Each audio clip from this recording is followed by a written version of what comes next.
हरियाणा के एक छोटे शहर मेहलपुर में एक लड़की आशी रहती है जो एक अजीब कुदरती कुबलूम से पैदा होती है। उसके लिखे हुआ लफ्ज सच्चाई को बदलने लगते हैं, पर सिर्फ उस वक्त जब वो दर्द या दार में लिखती है। बचपन से उसकी डायरी में जो वो लिखती आई थी, वो धीरे धीरे जिंदगी में होने लगता है, पर इतना हौले और इतना नेचुरल कि उससे कभी शक ही नहीं होता।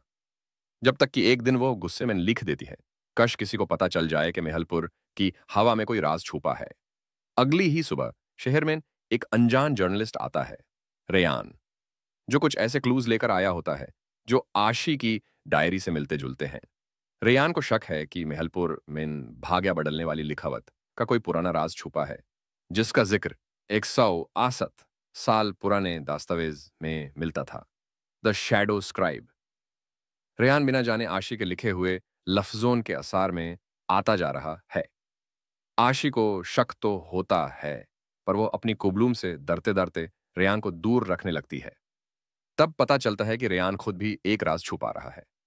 उसकी बहन भी इसी कुदरत के साथ पैदा हुई थी और गायब हो गई थी। रेयान को लगता है आशी भी उस किस्मत का हिस्सा बन सकती है।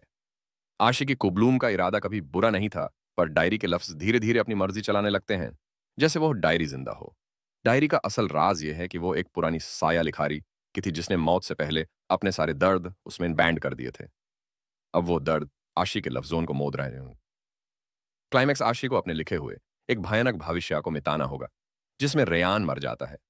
डायरी की सारी कुदरत खत्म करने का एक ही तरीका है, आखिरी पन्ने में अपनी असली कहानी लिखना और उसे सच्ची जिंदगी से मिलाना।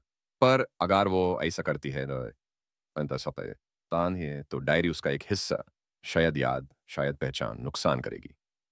Ending open and powerful. आशी एक नई डायरी शुरू करती है, जिसमें पहला लफ्ज वो सोच कर लिखती है, अब जो लिख रही हूं वो मेरी मर्जी से होगा।